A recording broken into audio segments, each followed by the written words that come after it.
Good morning, good afternoon, and good evening, everybody, and welcome to another episode from Loosely Coupled, to you by Bridging the Gap. My name is Karol Skrzynowski, and I'll be your host tonight. Today we have a interesting topic, at least from my perspective, because a topic that I don't know quite a lot about. I have just hints, not my space of engineering. Today we're talking about data mesh versus application integration, which is my topic of engineering. But this is a very interesting topic that I stumbled into this year by attending Domain-Driven Design Europe, which is a very lovely conference held this year in Antwerp in Belgium. I don't do that much data in terms of working with data. I just pass it along as any integration engineer. And this is at times a bit of a problem. Because what I found doing a workshop this year at BDD Europe was that we do have a bit of a divide between the world of data and the world of application integration, especially, I think, in the language. Well, the title is a bit of a, pun or a hook to lure you in. It's basically, I don't think it's versus. But that said, I'm joined today by two wonderful architects, engineers, starting with Rachel Barton, who is a principal and domain architect with 20 years of experience in working with data. Quite amazing, right? Now, Rachel worked both on the reporting and operational side of data, which means that this is basically two sides of the same coin. I mostly work on the operational side, really. So for me, that reporting part is not something I'm familiar with. So that I'm very keen to hear what's going on there. And Rachel very early jumped on the bandwagon of data meshes. So I'll be very curious to hear her experiences on the topic. Also joining us today is Andrew Jones, a principal engineer and an author with 15 years of experience in the industry. First working as a software engineer, then becoming a data platform and data engineering expert. And since 2023, Andrew is also the author of a very, very lovely book, Driving Data Quality with Data Contracts. Haven't read it yet, sorry, Andrew, but I hear it's a very good read. We'll be going back to the book later in this stream. So, without further ado, Rachel, Andrew, welcome to the Loosely Coupled stream. Thank you very much. Good afternoon to you.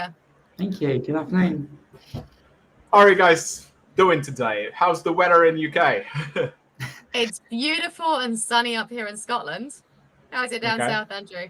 Been less sunny, but dry, which is the main thing, because it's a summer holiday, so it's never perfect weather. As long as it's dry, we can do something with kids outside. Always perfect in Scotland. Of course it is. You hear otherwise, it's propaganda. I guess nothing like two people from UK talking about the weather, right? You want to move on to something more exciting? We can entertain you with data mesh if you like. Yeah, definitely.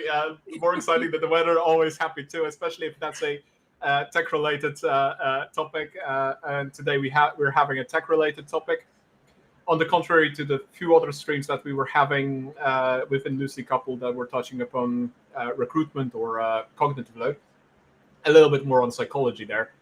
But yes, data meshes today, and that's a topic that's I'm not very familiar with. I mean, Rachel, we had our conversation about that.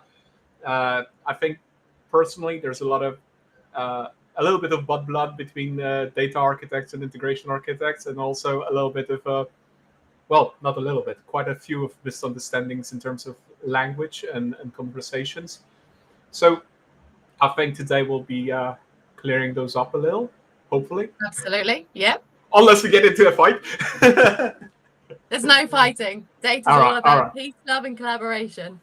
Ah, perfect. Okay, that's what I like to hear. All right, so shall we? Do you want me to jump in? Yeah, go ahead. If you can define data mesh for us, just like waltz in. Why not? So I'll kind of start off in terms of data mesh, kind of the message that we were hearing and why we adopted it early on from Zhamak was the bringing together of the operational and the reporting analytic data into the same domains so that they can be presided over by the business SMEs who understand that domain.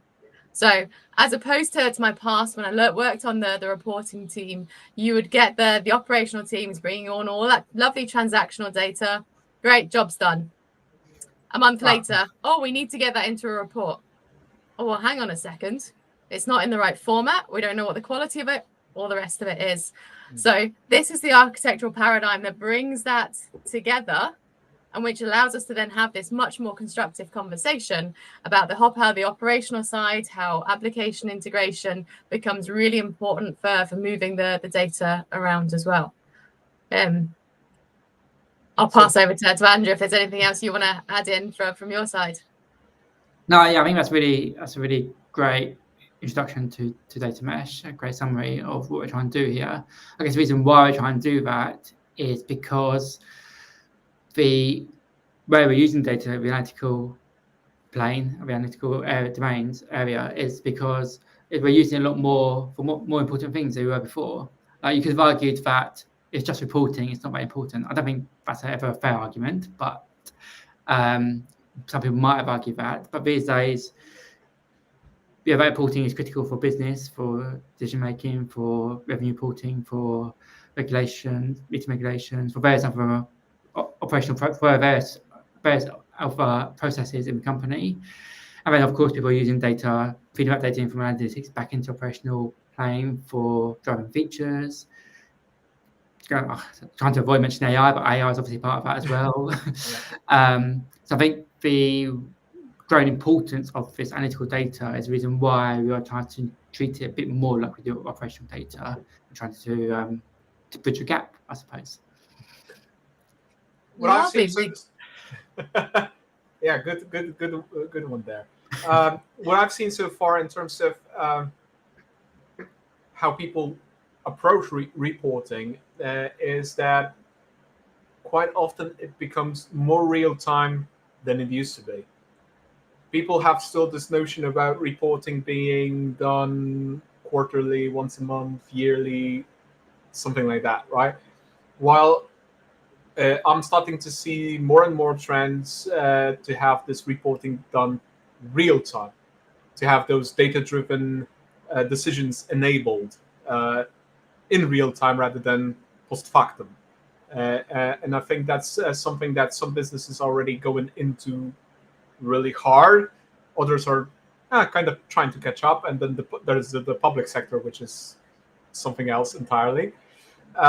So it's interesting from that perspective that what I understand, at least from what you said, Rachel, is basically data mesh would be the area of expertise to look at data from more of a holistic perspective and more of a productized perspective of how we can use data instead of just putting it into labels and boxes like operational data, analytical data, or reporting data. Yeah. It's data. It's picking up on that product term. So where product was probably slightly being picked up anyway around the system side, it's the same thing. It's bringing together that product thinking and that design thinking so that you've got the product you're building is for a consumer, and therefore you're focusing on that consumer's needs, whether it is for a BI report that needs to be produced daily, monthly, whether it is the operational side where you need it a little bit more quickly, or if you are looking at the analytics and what you're setting up for your AI models as well. So the product side of it, making sure that we're building for consumer needs, and then the design thinking to make sure that it is actually usable by people is one of the key elements of that. Okay, so looking products. Yeah. What then is a data product? It's a beautiful question. A lot of people kind of, it's where probably the biggest interpretation or evolution of understanding has been. So it'll be interesting to see if my answer would be the same as Andrew's on this. So the data product is technology agnostic, right, to a certain extent, because what you're looking to do is fulfill the consumer requirement, have that product that a consumer can pick up and take off the shelf. So it can come in a number of formats. It can be a Power BI report, but not all Power BI reports are data products. It depends on how widely used that is. It could be a collection of information available through Snowflake, or it could be a machine learning model, etc. Again, technology agnostic. But the important part around it is that it's not just the data. It is everything that is required to encapsulate and provide that data in the way the consumer needs it. So you're talking about the data, the code that is required to transform it into the format that it's required, any governance policy around it, and also the metadata. So it's more than what you would normally be asking somebody to develop and produce relating to data. The reason for that is because of the characteristics of a data product. There are a number of them. One of the most important parts of that is the discoverability. If you produce something, it's being built to fulfill a value proposition, and you want people to be able to find it and use it. And that's really what the metadata supports. It's also obviously really important in order supporting AI and the use of data products around that. Andrew, would you agree, or is there anything else that you'd add? No, once again, I'll definitely agree with all of that. I think exactly what data product is in your organization, it's up to you to decide. Like if you decide it's going to be tables in a database or data warehouse, if you decide it's going to be reporting, instead of going to different. But people argue about all the time. I mean, it doesn't really matter as long as you've got a clear definition inside your organization. But I think the most important thing really is that applying that product mindset to whatever it is you're producing. And it's not new to data. Like people have been applying product mindset to internal tooling, for example, for quite a long time now with platform engineering and the like. Obviously to the actual product features that they're building if you're in a technology company. So this idea of product mindset is not new, it's not unique to data, but it's been relatively more recently been applied to data, largely because of data mesh and it being one of the core parts of data mesh. Yeah. I'd also say that there's also the different roles in data. It's no longer just developers who are building them. So where the product mindset isn't new in relation to data, it might be new to the new roles that are coming in and the people that are now looking to build them. And that's an important part to think about in terms of when you're implementing this as an architecture and thinking about the training and the support that the people in the business need to understand it and adopt it. So what kind of roles are those then? If we're like putting aside software engineers who are building things, what other roles are related to the data mesh topic? Yeah, relating to data mesh and kind of broader in terms of those data analysts, those data scientists, but also you've got it in relation to systems as well. If you think about that, what we would have called shadow IT in the past, and we're now calling citizen developers, right? You've got the citizen developers of data. So it's a similar concept. The extra challenge you have on the data side, particularly if you're working in a regulated industry, is around the governance of the data that goes with that. So that's where one of the data mesh concepts of the automated federated governance is really important. Okay. So what brings to my mind? This brings to my mind a specific question, because I'm an integrator. For me, I'm moving things, not looking at things that much. Of course, we're looking at things for data quality purposes, vetting if the requests, responses, and events are properly formatted and whatnot. But this is not to the extent that data engineers work with data.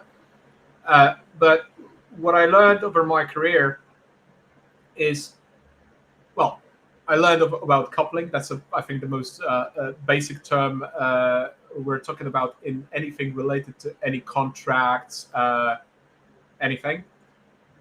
But the one thing that is a very wanted type of coupling is the semantic coupling, which basically brings us to the understanding of said data.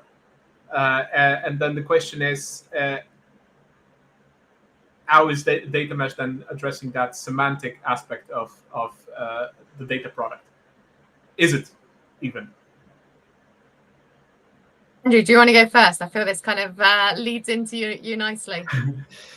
Yeah, I think data mesh isn't really prescribing exactly how you do that, but I think you do need an approach to how you're going to have a semantic view of data and how it makes sense to different consumers. Because I think with data mesh, you're leaning more into this centralized architecture.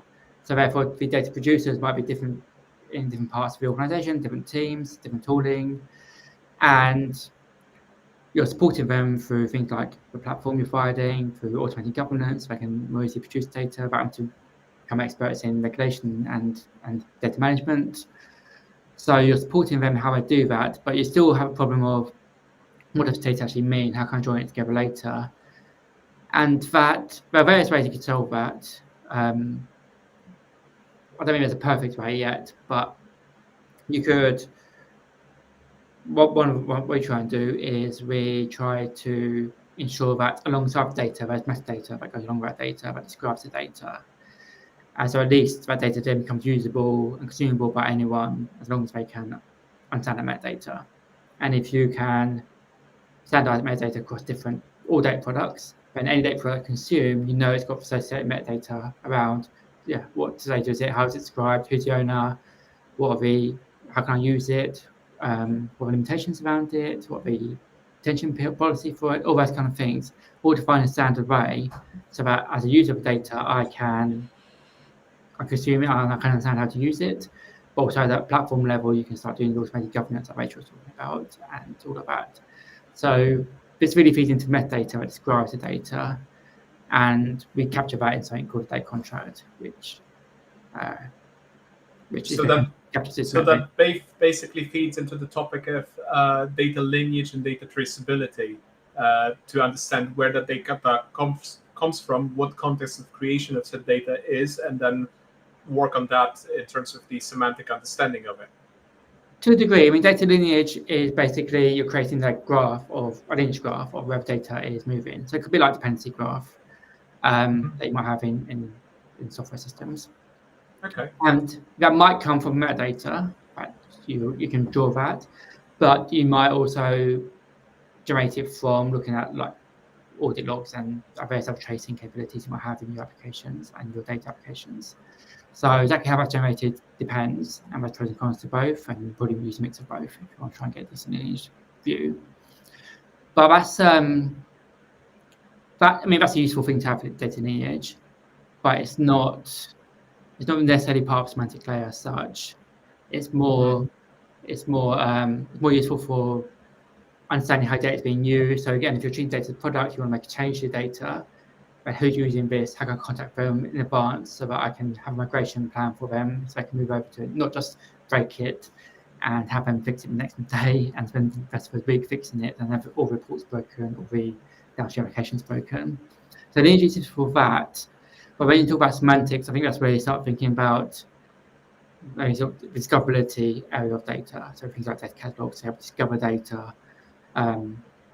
And then once you've found the data you want to use, how do I actually use it? How do I plug it into my reporting tool? How do I plug it into my Python notebook, whatever it might be? That's more on the semantic side. I would just kind of jump in and say I think the domain-based approach really kind of helps with the semantic understanding of the data, because it allows you to have that very high-level data model that you might not have had previously, bringing that operational and that reporting data together within a larger encapsulation of the domain, and having the ownership of that and the metadata around it really helps people to get the visibility of what exists and what it means.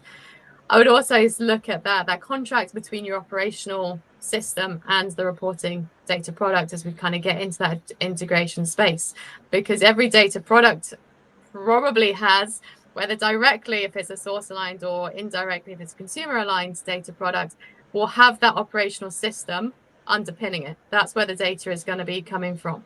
But the language you might be using around that data might be different, because your audience is different, your usage of it is different. So your contract and your metadata allows you to be able to trace that you are talking about the same thing and where it is sourced from as well. So it allows us to bring that together. And then on top of that, the domain partitioning helps us understand the proper context of said data from which it originates. Should it be a customer domain, order domain, product domain, whatever other domains we may have in the company. And that gives us even more metadata to work with for that semantic understanding. Absolutely. Yeah. All right. Before we move further, we already have questions from the audience. So starting with Bas Barton. Hello, Bas. Is democratizing data to everyone as well, like in, for example, citizen-led development? And that's a interesting question there, because personally, I'm not a fan of citizen-led development because I've seen how it wrecks IT environments. But for data, that might be a little bit different. Oh, well, again, it comes down to the governance side, right? So in some Sure. ways, it might be slightly more scary, but it depends on your organization, the industry Precisely. you work on, as to how far you go with that. Certainly for us, the way we look at it is across the ownership structure. Every data product should be owned by the business. That does not necessarily mean that they are building it. It will depend on what it is, what the technology is. The further you get towards the consumer side and you're able to use things like Power BI, as we said, it is possible for a Power BI report to be a data product, then they should be absolutely capable of building that themselves. If it's something that's a little bit more technical, that might come depending on the maturity of the data platform. I would say it's the overall target and vision, but everyone's on a different path to get there and a different stage on that path. Yeah, similar. I'd agree with that. And the way we did it, slightly differently, I think, or a slightly different approach. We approached it in a slightly different way because we had come from a different angle, really. So we wanted to really lower the barriers between the production and consumption of data. So people could produce data of the right quality, that's right governed and managed, and it could be consumed by people who could rely on it and build upon it with confidence. So we did a lot of that platform layer to enable the people to produce data and become experts in data management. They just produce it in a standard way, and then everyone is available to the rest of the company. And similarly, if you're consuming data, you can farm data and consume it quite easily. So in a way, that's democratization. I think it's also quite similar to being citizen-led in a way, but it's more like led by anyone in business can create their own data, manage their own data. That's not an onerous task anymore because we built platform capabilities to allow that. So anyone could do that without having to go for a central data team to be the ones responsible for creating quality data, creating all these data products, manage all these data products, and becoming bottleneck for data in business. So yeah, similar idea of democratizing data, but more focused on engineers building and consuming data. I think this is another question that is tied into this particular part of the conversation. Is like, and the question to you, Rachel, specifically from Stefan. Are you the adept of having one single source of truth in terms of aggregated data residing, for example, in a data lake? Yep. So our overall strategy is absolutely to have the single source of truth.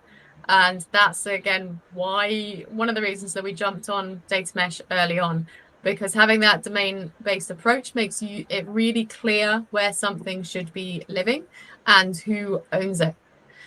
The interesting thing becomes when you are aggregating the data together, because you have got that cross-domain kind of concept.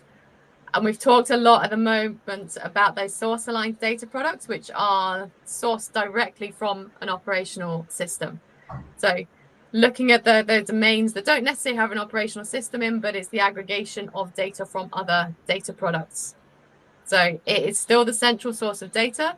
It will take the master data and it will turn that into something new and consumable by whoever it is that needs it. Does that make sense? Again, not a data architect. To me, this is It's the stunned silence is always good. terra incognita for me. sense. So it makes some sense to me because I'm coming from an operational world, right? I don't deal much with aggregation of data unless these are logs, really.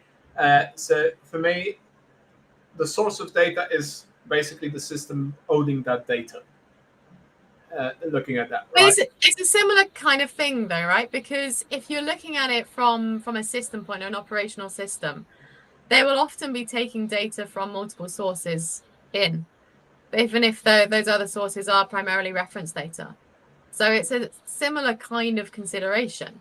You're still talking about who owns that reference data, how am I getting it to where I want it to be. You still want that single source of truth that you can go to, that you can trust the data, and make sure that anything you're doing operationally on top of it that's going to support those business decisions are absolutely high quality and accurate. Yeah, so again, it's fairly similar considerations across the board. Right, so that just granulated into business processes or domains then?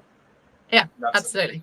Yeah. Okay, then that's understandable to me, because I've seen already situations where there was multi-mastery of data spread across two systems, or even worse, two companies cooperating through some sort of integration with one another.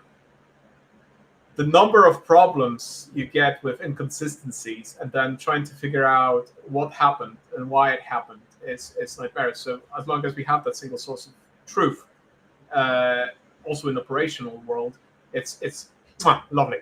Otherwise, it's going to be a nightmare to handle anyways. And not only from the perspective of the inconsistencies, but from contractual perspective as well. Because it's not easy to have multi-mastery. It's not a solvable situation if we want to persist the multi-mastery, because the solution to that is have a single master of data, obviously. So yeah. Yeah, it's a lot of the same considerations, I would say. Only different granularity. Exactly. Yeah, right. Different audiences maybe, but yeah, same, exactly the same. Okay, interesting. Wow, apparently the topic is very popular, because I haven't had so many questions at the beginning of the stream so far. So it's like, whoa, we're booming. I guess, all right. If we're still defining data mesh, then this is a very valid question here coming from Sneha. I suppose. Sorry, I'm butchering Indian names. Sorry for that. So what kind of metrics dashboards do you use to measure success of the data mesh implementation? I think that's a very, very valid question when we're defining what data mesh is, because we're having data mesh. What's the success story there? Where we say that our implementation was a success and we're moving to further augment it and better it. Yep. So I don't know, like, a lot of people, if you've worked with data before, you will be familiar with the good old data maturity assessment. So from our point of view, we've kind of taken a similar approach, but used it much more from a metrics base, because what we're looking to do is, a lot of this is about providing greater access to people, and again, it's consumer driven. So making sure that we have the metrics around the data products per domain. Do you have data products available? How many people are accessing them? How many times are people accessing them? But the other side of your data products is you should be looking to proactively get feedback and evolve them to meet the ever-changing needs of the business. So therefore, you want to look at how and if those data products have evolved as well. So you're looking at getting that full story across the existence, usage, life cycle of the data product. And then obviously the definition of success will vary from company to company. Would putting some measures over data contracts would be also an applicable measure for a success of the data mesh, in terms of the volatility of the data contracts, or the scope of the evolution of said contracts, or the utilization of the APIs, interfaces, whatever the means are to consume those data products? Yeah, I think they're all good measures that help you understand how useful the tooling you're building, how useful your rollout has been, like how far in your migration or whatever your kind of maturity is. They're all quite useful metrics for that. I'd say they're more metrics for you to track your success with whatever you're trying to achieve there. Are you trying to put more things in data contracts? Are you trying to have more use of data products? It becomes useful for you to understand. But none of those are reasons you're doing a data mesh, really. You're doing data mesh to solve some sort of business problem. When it comes to the KPIs you're aligning there, that will be something that's more useful to a business. So, for example, the reason why we started with data contracts and then eventually started moving towards data mesh was to solve a particular business problem where we wanted to use our data, analytics data, to build product features that we then sell to our customers. And our data wasn't reliable enough and with good enough quality to do that. Particularly reliability, like our data pipelines were failing very often. And again, you could argue that's okay for reporting. I don't think that was right, because reporting is valuable, or we would have been doing it. But it certainly wasn't okay for products we want to sell to our customers for them to be breaking weekly.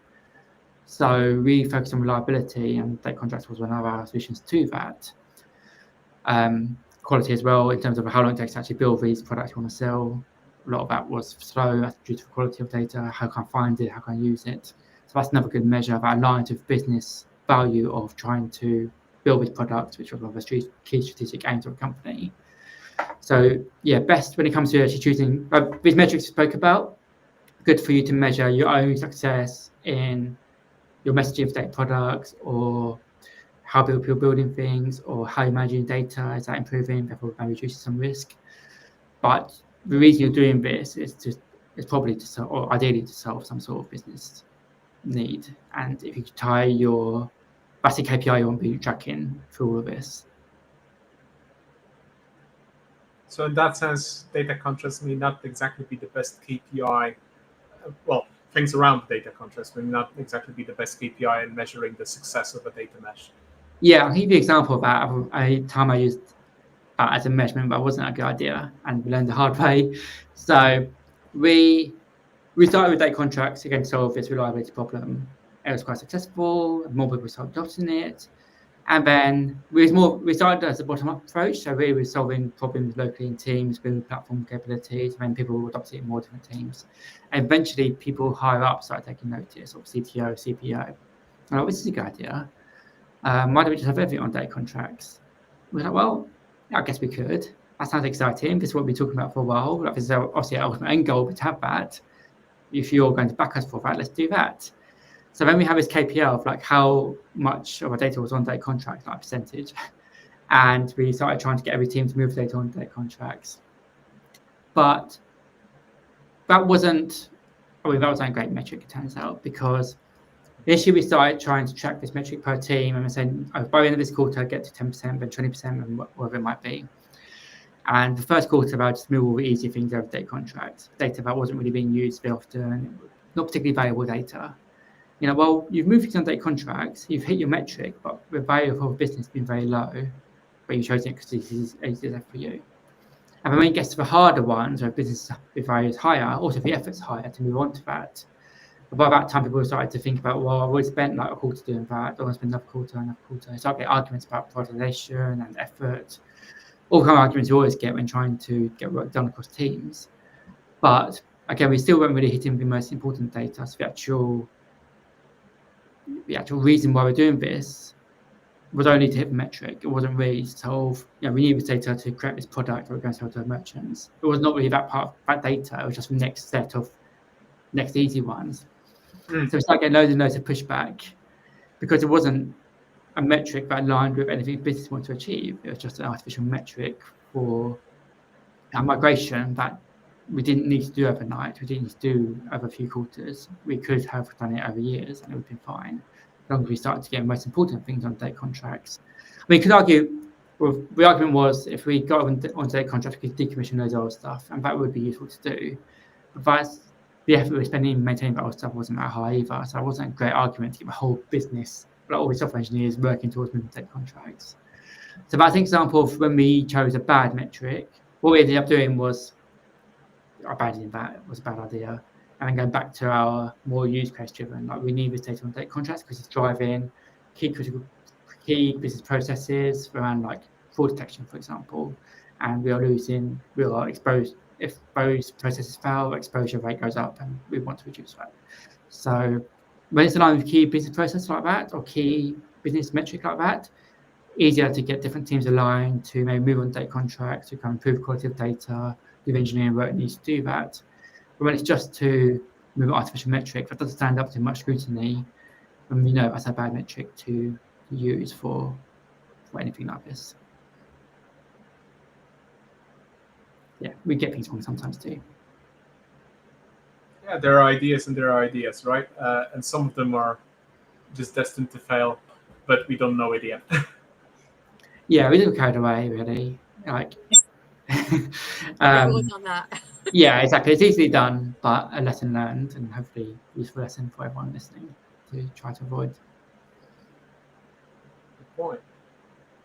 Now, about lessons learned, as I hinted already, the idea to talk about the data mesh on this stream came from the workshop I ran at DDD Europe this year.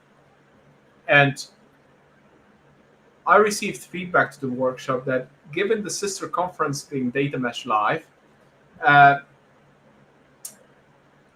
it was a missed opportunity to talk about batch processing, ETLs, ELT during my workshop.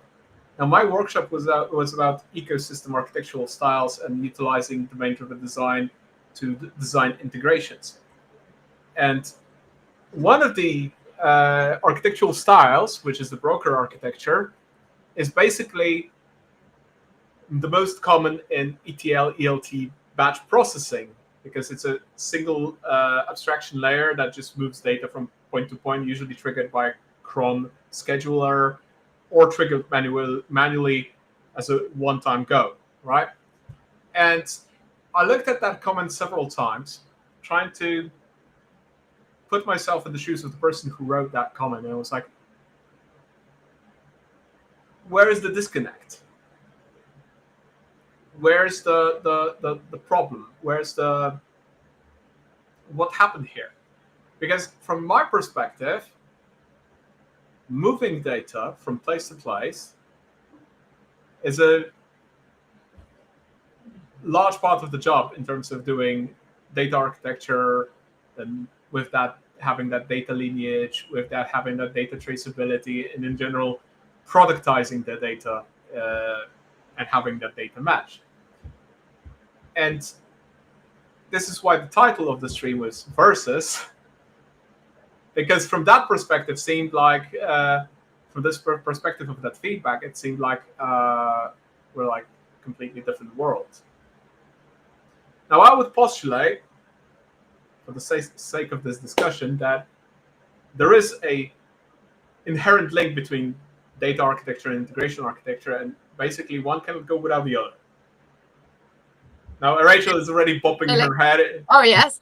Well, if you're talking about moving data, right, that's the whole point of your integration architecture. You need data architecture in place. And what data mesh really kind of brings is that decentralization. You're not bringing everything into one warehouse anymore. You're looking at bringing from your operational system into a data product. If you can think kind of like relatively naively about that data product being a data system in its own right. So you've got the same kind of integration challenges. But what you now have is both the integration between the operational system and the data product, from the data product to another data product. There's a number of different sources rather than just that simple, do you know what, we're going from an operational system to a data product point of view. And depending on the technologies you use, again, if you're working in quite a federated organization, they might have different technologies that they're using from one product to the other, because that was one of the first points. It's technology agnostic. You still have the same integration challenges as you would do in your profession, in your day-to-day life, Carol. So I got rather passionate about that. I'm sorry. I would argue that if they have different technologies underneath those different products, I would actually have even more problems and more challenges to handle there than with a singular technology stack or approach. I would jokingly argue that I can do application integration without a data architect. But you just can't do it well. Exactly. That's my point exactly. I wouldn't be doing it well because that would be just pure and utter chaos of basically operational nightmare where moving things, they're later inconsistent, incoherent, they're not usable, the quality is poor. Yep. And we're basically stuck in a limbo of technological debt. So yep. And I'm sure that a lot of people are living in that world, because I know that we have an element of it in our own organization, just to make anyone feel better if they're feeling criticized at this moment. Oh yes, definitely. There's a lot of people in that world. They just haven't gotten to that realization yet that they do need an integration architect and they do need a data architect to cooperate with each other and clear up that mess in cohesion, to understand where is data, what is that data, where is it needed, when is it needed, and then with the integration architect, how do I get it from A to B? Right? Absolutely. Can I also just point out one other challenge that we like to bring in the data world in terms of using the word integration with data? I think I know the challenge. Hit it. So we have different ways that we refer to it. If you go strictly, data integration is about the joining of multiple sources together to provide a unified view, not necessarily the actual movement of the data, which is an interesting challenge. So when you start trying to have a conversation with somebody, particularly maybe a professional consultant, you can get really caught up in that language barrier, even when you're two people that are talking about data. I don't know if you've ever experienced that, Andrew. Yeah, no, I think that's certainly right. Different language, different people, and you've got to be careful with what language you're using when you're talking to different audiences and different people, what they expect. But like you were saying, it's very much an integration problem we're talking about here with data mesh and with application integration. And like when I was talking earlier about the reason why we started adopting data contracts and started moving towards data mesh, it's because of reliability of data. That was really about the integration between source systems and our analytics stack. It really was an integration problem we were solving there. Yeah, but it's quite fun when you start going, you need to have an integration architect, and data people will be like, well, I've only got one source of data, what are you talking about? So it's where it also ties into the domain-driven approach and making sure you have that common language across the operational and data side, the good old ubiquitous language. You know what? This is actually a fun thing. This is one of the first articles I wrote at Bridging the Gap. Here's the QR for the article, if you will. Is called Data Integration versus Application Integration, which basically was a bit of a statement piece on language. I've been in organizations where the issue was that people dumped down the terms to the word integration. And nobody ever knew which type of integration you're talking about. Are you talking about integrating data to create something cohesive, like a golden record, or something that has substantial semantic meaning? Or are you talking about moving data from point A to point B and then point C? Nobody knew. And this kind of... and we're at fault, quoting Andrew Harmel-Law with his talk at DDD Europe this year, with variability being the second hardest problem in software architecture. And then by the end of the talk, somebody actually asking him, what's the first hardest problem? And he's saying, pointing to the whole audience, you all are. Yeah. Right? Yes, we all are the problem in terms of this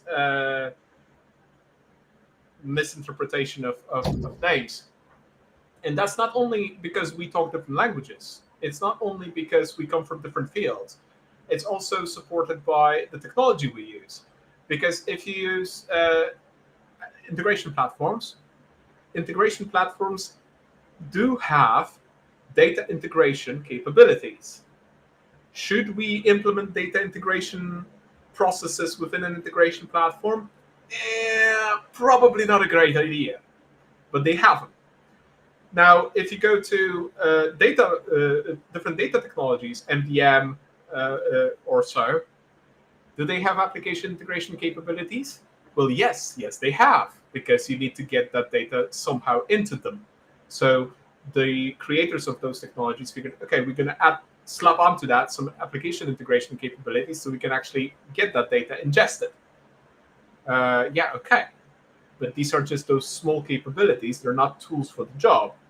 So to give you an example, I actually seen a team that was supposed to do application integration composed of former DBAs and database developers that built an integration platform using an MDM solution over a NoSQL database. In application integration, we should not persist anything. That the persistence is temporarily, while they build an integration platform that was permanently persisting everything. Talk about the misconception about understanding terms, right? So in terms of, instead of doing application integration, they actually did data integration, and they called it that, oh, this is our application integration platform. I was like, where did we go wrong here? And when? That's a crucial problem. This happens everywhere, right? And this is one of the things around data mesh, because the tooling always jumps on the language of whoever comes up with it first and puts their own interpretation on it. Mm-hmm. So it's shaped a number of interesting talks and conversations around different organizations about, you're doing what? Oh yeah, well that's the way the tooling drove us to do it. And it said that it supported data mesh, whereas the messaging that's kind of come from Zhamak through her ThoughtWorks days has always been, the tooling isn't actually there to support it, and that's why she's gone and built it. This is not an advert for her tool. But it's more kind of around that adoption of it. And there was a wonderful piece, I'm trying to remember who wrote it the other day, that was very much about the architect is the person that's has read the whole article.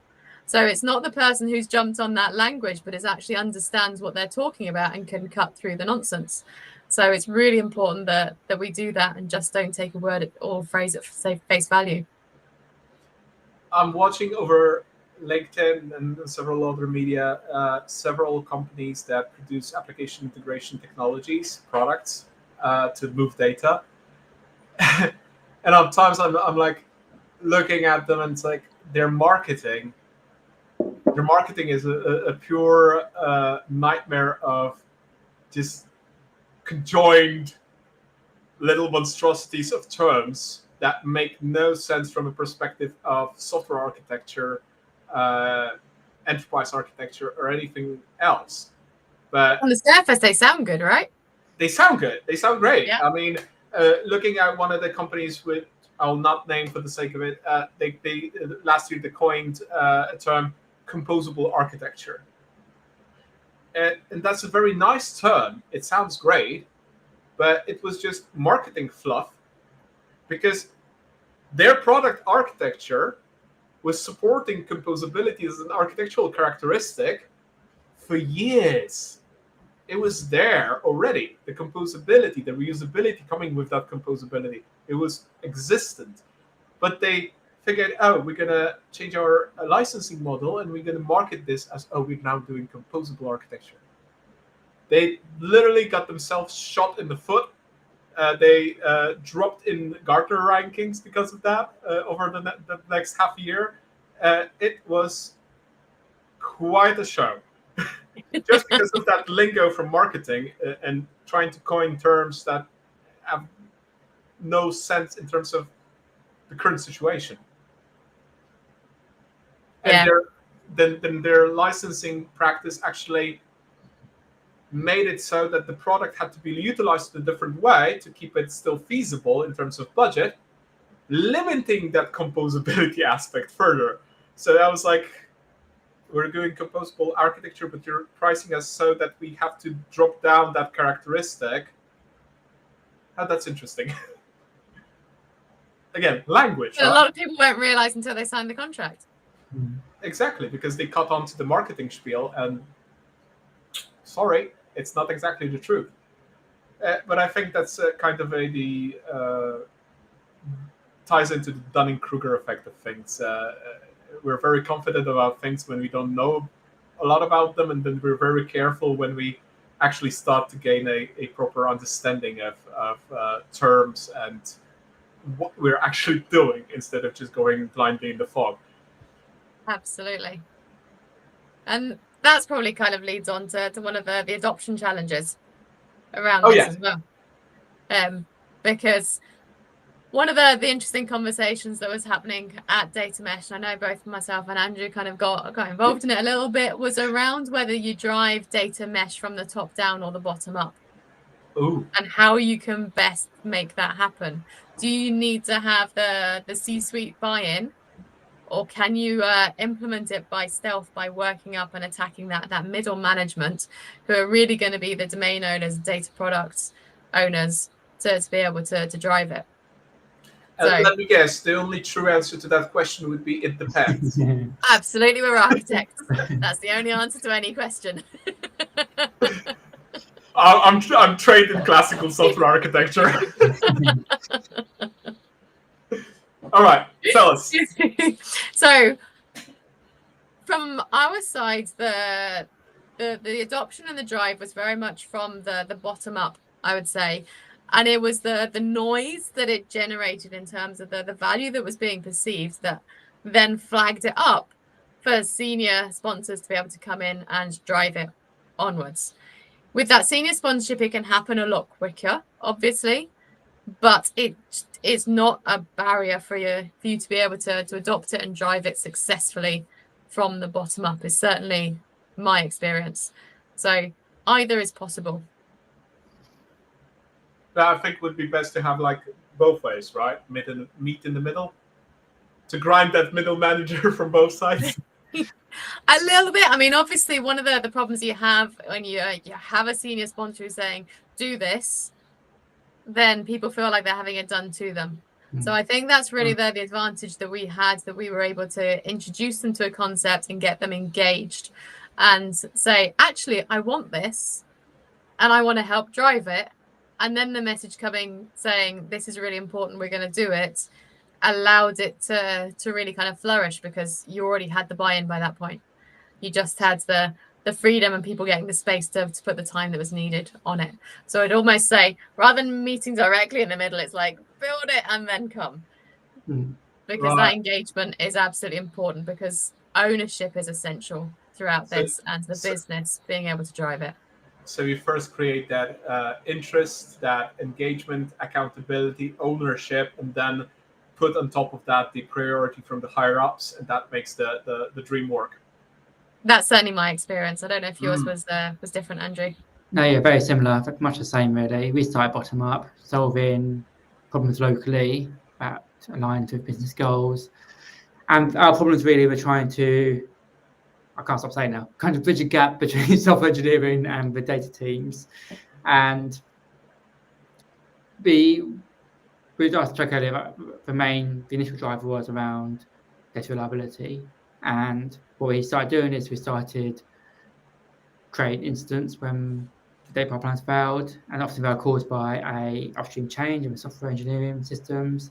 And then we would get everyone together in a room and start talking about it, really trying to get everyone speaking about problems, learning the same language, learning what the other side were doing and what they knew and what they didn't know, and getting software engineers involved in trying to work out a solution for this. Like, if I make a change to the database, and that's what I should be doing, they didn't know it impacted everything downstream.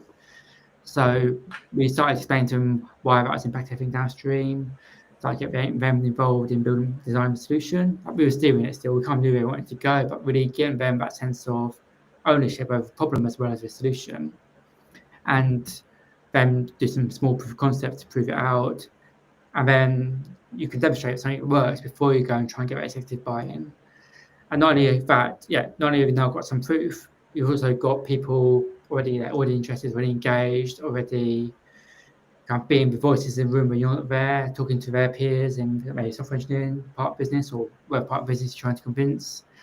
And they feel like they've been part of the discovery of this problem and solution, not something that's been thrust upon them saying you are now creating data products and you are now using this platform that you had no say in. Because although that does work, it can work if you've got enough pressure from above, you have to do it, you don't get a choice. But similar to that thing I spoke about earlier, about kind of when we chose that metric, the pressure from above was there to do it, but the people doing it by just doing bare minimum to get it done, to get people off their backs. They weren't really bought into it. I didn't really know why they were doing it. I was just trying to tick a box. Whereas if you can try and get people working more closely together at all levels, but including bottom levels or lower levels, don't say bottom, lower levels, like where the actual work's being done, then you're going to get a much better result from that because everyone's involved, everyone's engaged.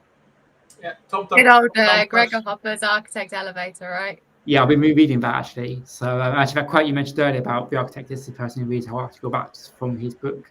So yeah, he's if anyone's not familiar with him, it's well worth reading all his books or seeing him talk. It's great to talk about this kind of thing. That kind of top-down pressure without that accountability, I think that's usually leading to quite a damage in quality. Yeah, and people, it's documented everywhere about having these top-down big IT projects. They always fail or regularly fail. They're always more expensive than they're going to be. You go away for 2 or 3 years, deliver something, within that time you deliver nothing, and then your budget gets cut and you just waste loads of money and time and effort. So I'm not saying every top-down project is done like that, with kind of 2 or 3 year like that time scale with no deliveries, but many are, and many fail because of that. Whereas if you can start small, solve locally, solve initial problems, deliver value, then incrementally build up things up towards a data mesh, maybe that's the ultimate goal, but maybe that's not what we talked about initially. Like for example, where I previously worked, we rarely spoke about data mesh. I rarely used the term, although I knew that's where it was going, because most people in business didn't know what it is, didn't care what it was. And if they didn't know what it is, it's even worse, because they're now scared of being made to adopt this big, scary idea in their view. So we just didn't talk about it. We were saying, okay, well, the next part of our approach is to start treating data a bit more like products, and the next part of the approach is to move away from tightly coupling ourselves to the databases and move to more events and via data contracts, and just gradually like phases towards decentralized ownership and self-governance. And we're essentially doing data mesh, but we don't tell everyone about it. People don't care about that. What we're doing is solving problems that we have today, and but with a long-term view in mind. Yeah, and then you pop out. We don't use the term data mesh with anyone outside the actual data function, because there's no need to. The business just see the value that they're getting from it. I think part of the problem, what you're saying in terms of big IT projects failing, is because we don't run them like business transformations. We don't give that consideration to the business readiness. We just try and jump straight to adoption. And technology focused as well, usually.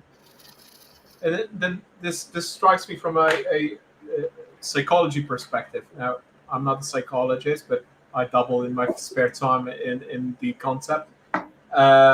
It's very heavily about, first of all, what you mentioned was basically dismantling a very, very huge, scary thing called data mesh without even naming it data mesh or naming it that huge thing into small pieces and making them actually actionable. So there's somebody with the vision, not telling about the grandeur of the vision, but just issuing need-to-know basis, right? Small, contained, actionable pieces of let's do this, go this direction, and see. And then this approach, if we look at it from psychology perspective, changes for most people are very scary. Changes very much hit into their sense of psychological safety. If people's psychological safety is compromised, they will not be performing. They will not be delivering quality, and they will not be taking accountability and ownership. So if we put it in a way that we put it in terms that are containable and our human brain can wrap around them and simplify this to some sort of a model understanding that is sufficient and doesn't leave a lot of questions, then we cater to that psychological safety of those people, so that we then drive that adoption further. Basically. Absolutely. Mm-hmm. So again, it's kind of going back to Gregor Hopper's architect elevator, and looking at every level and explaining it in terms of the business problem it solves. Because whilst people are resistant to change, they're not resistant to progress. So I have the wonderful joy in my job of talking to an awful lot of people about the domain architecture, the part the data plays in it, etc. And I've within the organization been talking to partners, to interns, and it's just framing that in a different way. So if a partner comes down to talk to me, then the conversation will be very much about strategic prioritization and oversight, because that's what they want that they can't see at the moment what we have. If one of the heads of department, the domain owners come along, then we talk about ownership, empowerment to drive their area forwards. Their parts play a really strong part in that culture of the organization and driving the change themselves in the way that they see it making progress. And then if you get someone more on the operational implementation side, we're talking more about the value that they're adding to the business and the efficiency that is coming from making sure we have this single place to build things, building them once, building it consistently, and having the building blocks to do that efficiently, and the value that brings to the business. So it's a huge change, but it's being delivered in a very different way to make sure that people engage and go, this is what we need. The number of times I've been told that over the last year has been absolutely phenomenal. Yeah, and here Stefan is popping in comments in terms of the resistance to the idea, resistance to change, and especially we already have failed projects in the past, and the resistance to change, and not progress, right? But the change is going to be there, and that results in less of an adoption. And it's apparently, I didn't know the term is called the change fatigue. Yeah. Which I would understand, because having all those changes and especially if they're not successful, one thing is damaging that psychological safety. So what's going to happen to me? Where am I going to be? Am I going to be replaced or not? Am I going to be fired? But then the ingestion of information, especially if we were presented with some grand design, a big one, it lands straight in the problem of having extraneous cognitive load, which we need to address, but maybe we should just limit it instead. And then again, going back to those actionable, snackable elements, we're literally lowering that extraneous cognitive load that way, which is something very interesting. And I'm like connecting the dots right now, because just 2 weeks ago there was the stream about cognitive load, so I'm now a little bit smarter on the topic. And I did a great job explaining the different qualities of cognitive load on the stream. If you haven't seen that, then just go into YouTube and look at the recording. It's a really, really interesting talk. Radek was really, he was drawing around in his tool, showing the concept of what that is. But that ties into that adoption aspect here very, very nicely, and that's an interesting just to connect those dots. Yeah. I think one of the great things about data mesh in some ways is that if you look at it as one thing, it's a massive change. It is or can be very much a series of smaller changes,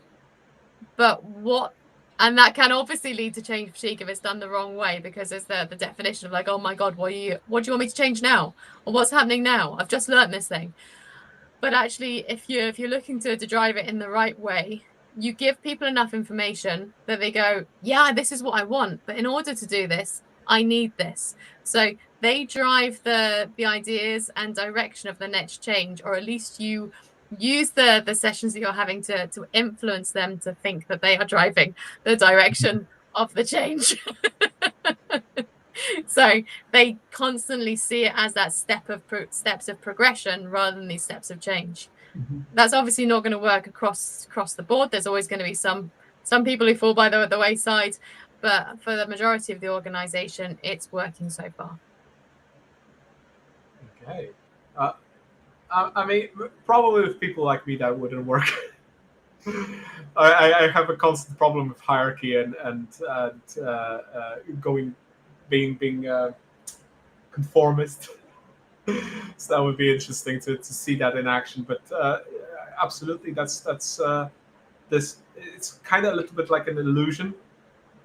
Yep, absolutely. But it does support progression. Absolutely, it's one of the hardest things. We neglect the people side. We were having a bit of a joke earlier on, as kind of we built out our enterprise architecture team, starting from 2 people to be these different disciplines. We're missing the people architect. Where's that as a role?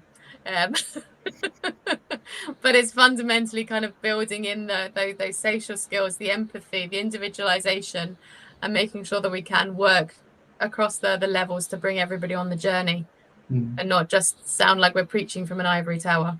I think that's a very underrated skill overall for all architects is the empathy and the people skill to be able to connect with them, understand them, and convince them that something might be actually good for them. We tend to look at architecture. Well, I don't do that anymore, but the general notion is that this is a technical field. It's very much a technical field as much as a people field. And depending on where you're positioned in the organization, if you're a technical architect, a solutions architect, enterprise architect, integration architect, data architect, the proportion of people skill to technical skill, it differs at times, but differs ever so slightly. It's not that large of a shift, in my opinion. It's more of a little bit. You need to be more of an SME here because this is a very technical area, but you're still going to be working with people. And I still have in my memory the people what people were saying back when I was still a junior, that they didn't go into computer science to study computer science and work in IT to work with people. And I think that's such a false premise to go into this field and work IT if you're not going to be working with people. But because in the end, we're here to support other people and drive their businesses in a way. Yeah, so absolutely. It's a service function, so you need to be able to understand the people that you're working with. And connect with them. Going back to probably exactly the same sources we've already mentioned a couple of times, but there is a wonderful quote about the architect isn't the smartest person in the room. They're the person that's able to pull the information out of the smartest person in the room. And I think that's something that's certainly helped me because I'm never the smartest person in any room, and I'm totally all right with that. I tend to differentiate that in terms of being smart and being wise, because from my understanding of the words, knowledge and wisdom are 2 different things. And I might be very knowledgeable, but I might not be the wisest. And there's always, in any business, especially that I work as a consultant, not in-house at a company, in every business, there definitely will be somebody way wiser than me in the domain space or problem space that I'm trying to understand and solve. And being able to go into that and weave out the knowledge and understanding from those persons, that's a very, very, very crucial skill for an architect. Mm-hmm. But people learn it the hard way, really. Absolutely. And then comes this question here in terms of exactly pulling out knowledge out of people. Should I identify my data consumers first when deciding whether to adopt data mesh architecture, or what should I do in terms of that? Because this is, again, a problem domain, I suppose, and understanding your people. It's more about understanding your business and what the problem is that you're trying to solve, or you're expecting the data mesh architecture to solve. It was actually quite, like, for us, I've kind of already mentioned slightly earlier on about bringing the operational and reporting together because there was a big disconnect before. One of the really interesting comments I thought in one of the training sessions I did with Jamak right back at the start when she wasn't so busy and was actually doing them in person, one of the comments that she made, and I actually disagreed with, was that data mesh wasn't really for smaller organizations. Now, I would call ourselves a smaller organization. We're a mid-sized investment management firm, but we're primarily located in one location, which actually makes data mesh a really good implementation for us because we don't have the challenges of kind of cross continent, cross border considerations. Everybody's in the same time zone. Everybody knows each other. Everybody knows what the business is about and can understand, and gives you a nice in to that collaboration with fewer challenges. So there are a number of things to consider before adopting it, but primarily, what's the problem you're trying to solve? It's probably not identifying your data consumers first. They will be different for different products. So you'd probably get down into quite an interesting rabbit hole if you started to do that. But that comes as well with just products, not only data products, but software as a product. Absolutely. I remember a situation back when I was working at T-Mobile. T-Mobile Poland is owned by Deutsche Telekom from Germany. And at that time, Deutsche Telekom had a lot of say in terms of what the group does. And at that time, they figured they're going to introduce one centralized mobile app to manage your account, your phone subscription. And they figured, okay, we're going to put that in. We're going to put postpaid, prepaid, perfect, make some country-specific views, and that's going to be just fine. And they came to Poland, introduced the concept. They started workshopping it, going into that, and then they realized that, well, it's not going to solve any problems in Poland because we not only have prepaid and postpaid, we have a mix, which was a prepaid postpaid. So basically, you paid a fixed price monthly, like £5, so equivalent of £5, and you could charge your account like you did a prepaid afterwards to get more minutes, to get more SMS. And then the whole idea went out of the door because this just didn't fit, because they didn't understand the problem they're solving. Mm-hmm. They tried to globalize the problem, but turns out that certain territories had a different problem to solve. And I think that translates exactly to the productization of data, or productization later to APIs delivering said data products, that you need to understand what problem you're solving in that sense, right? Absolutely. It's another example of wherever you're working across the data pipeline, whether it's in the functionality, whether it's providing the data, it's a lot of the same capabilities and considerations. Analogous, integration, right? Yeah, integration, observability, all of it, all comes together. Now, you said the keyword here, observability. I'm looking at my lovely list of topics and questions. Should we jump into observability? And here already tying into the question in chat from Stefan about data privacy and data governance, because these are inseparable.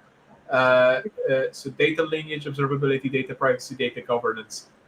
How do we get to address that with data mesh, especially with sensitive data, and then also sensitive geolocations if we're spread around the world, like let's say China, Russia? These are now a little bit of burning topics in terms of sensitivity. So I'm going to just jump on that question directly from Stefan, because It's absolutely a consideration that we have. The way that we are looking to do that is to set up the data product as appropriate for the consumer. It comes back to that side of things. So within the same domain, you can provide the same data or filtered via different data products. Each of the data products not only has the data contracts as to the data moving into or out of it, but the product itself has the data sharing agreement around it. And what that stipulates is who can use the data for what. So you can have one data product that is set up saying this data is appropriate for clients across UK and Europe. This data product is appropriate for use in China. This data product is appropriate for use in New York. And you can set them up to be based off the same sources. So you have the consistency of data, but providing only the data that is appropriate for the consumer or the consumer group. That makes sense. So we're basically going back to data contracts and metadata with those contracts to align what contract is for whom in that sense. So even in terms of the product you're building, fitting the consumer requirement and having the metadata and the security structure around that. So it depends on what technology you're using and what how you're going to actually implement that. But for us, for example, you can have a separate database for each data product and say, do you know what? We are now able to be confident that we are able to provide this data to the right audience, and we are not going to be hit with any kind of regulatory mishaps. Right, because the data privacy aspect, especially, that's a bit of a nightmare to govern. I've seen one of the learning things in terms of application migration learning moments that I had over the years was looking at the anemic events pattern. For those unfamiliar, anemic events are basically an event-driven architecture events that are emitted from a source system, but they don't contain business data. They contain only an identifier of a record that has changed. Sometimes with large data sets, this is accompanied also by a schema of which part of the data set has changed. So if we have let's say, a record that has 200 different attributes, these kind of things happen, unfortunately, then the schema says which part of that record has changed. So it's grouped into specific schemas and they compose one record. And then basically we don't know what data was there. We don't know what data has changed from what to what. We need to pull it. And I always considered anemic events before encountering them in the wild. I considered them kind of an anti-pattern, overcomplicating things.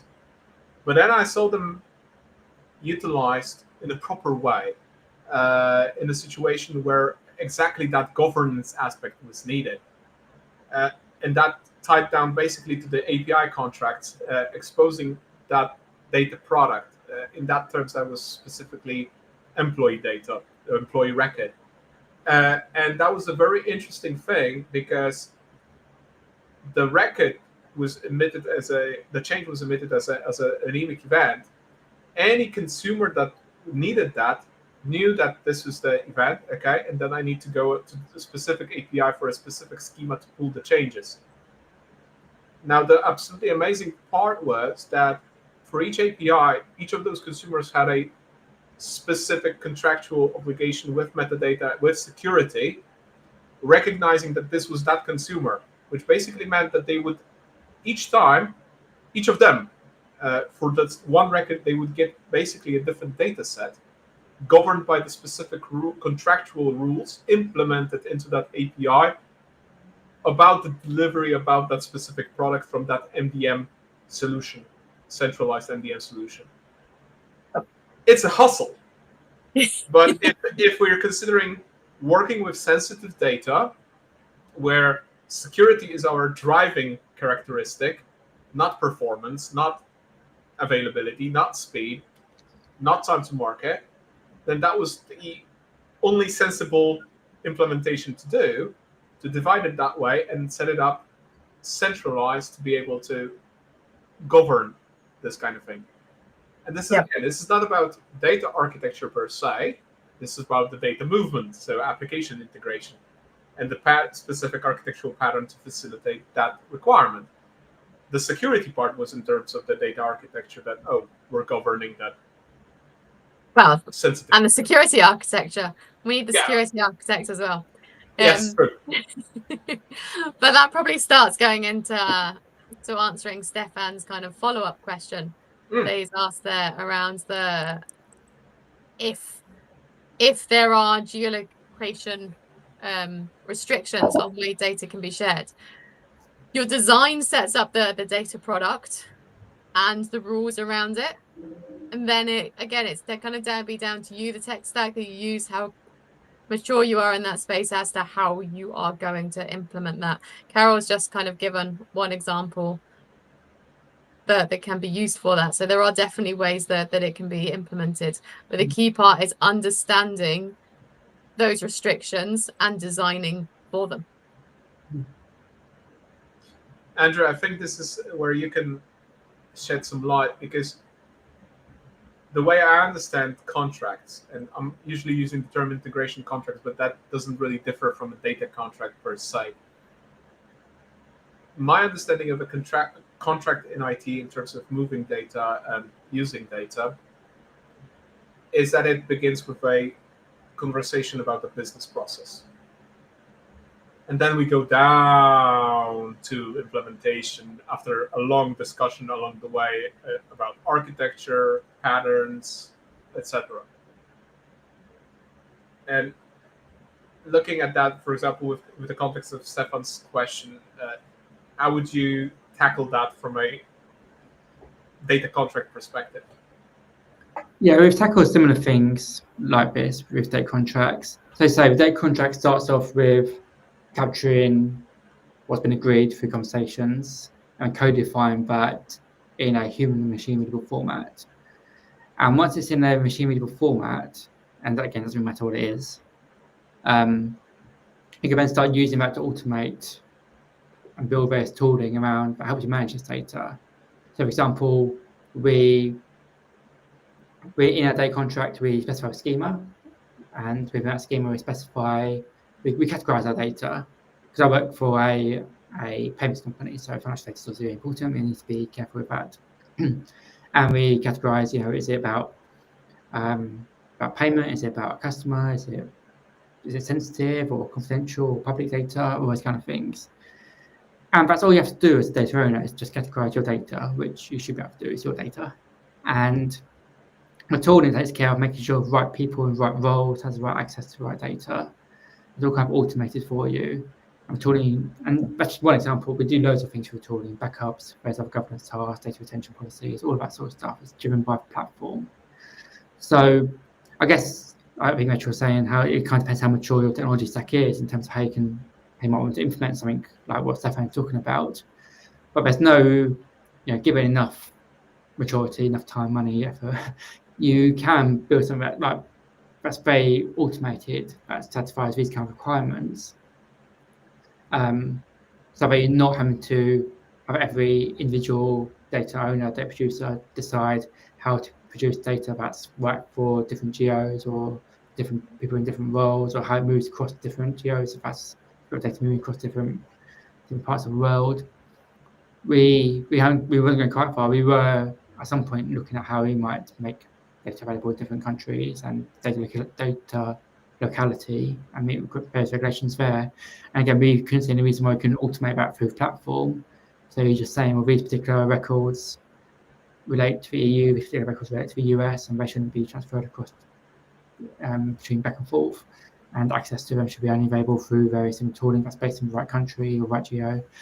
So yeah, there's no reason why you can't automate this once you describe the data in enough detail that your tooling can work with data. So again, that's the importance of metadata again.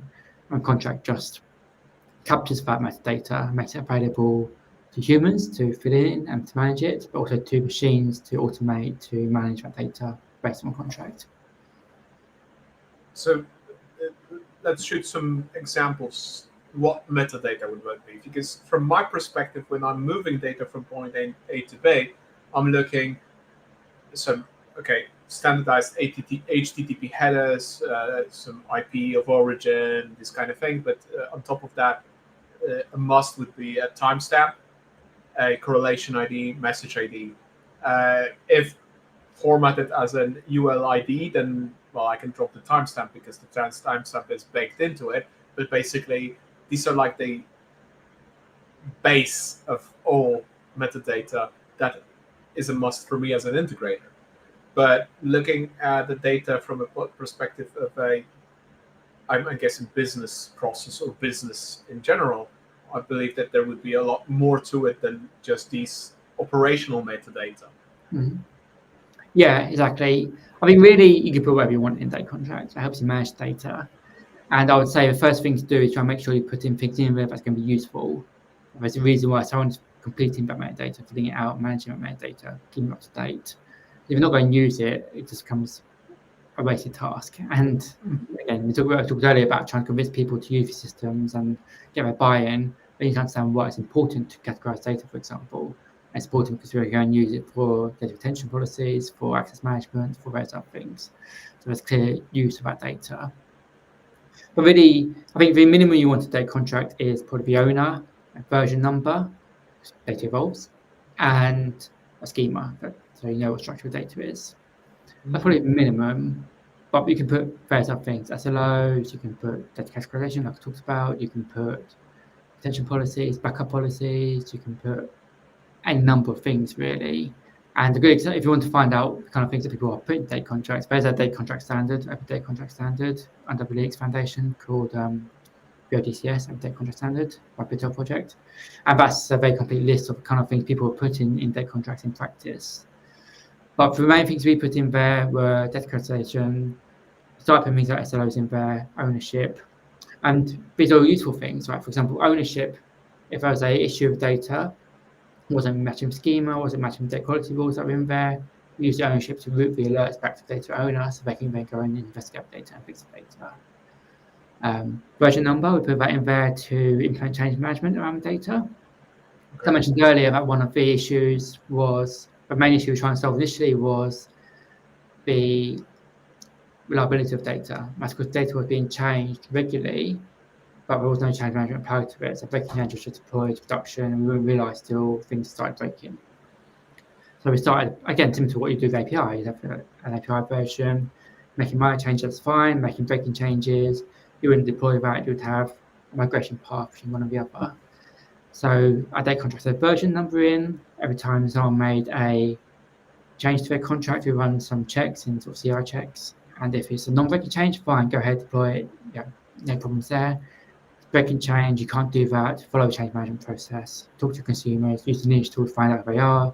Work how you're going to migrate everyone over to it. And we didn't exactly say how they're going to migrate. We said you are data owners. You have the autonomy to decide how to migrate your customers over to the next version of data product. So autonomy was quite a strong theme as well. So yeah, anything you want in a data contract, make sure it's useful for something.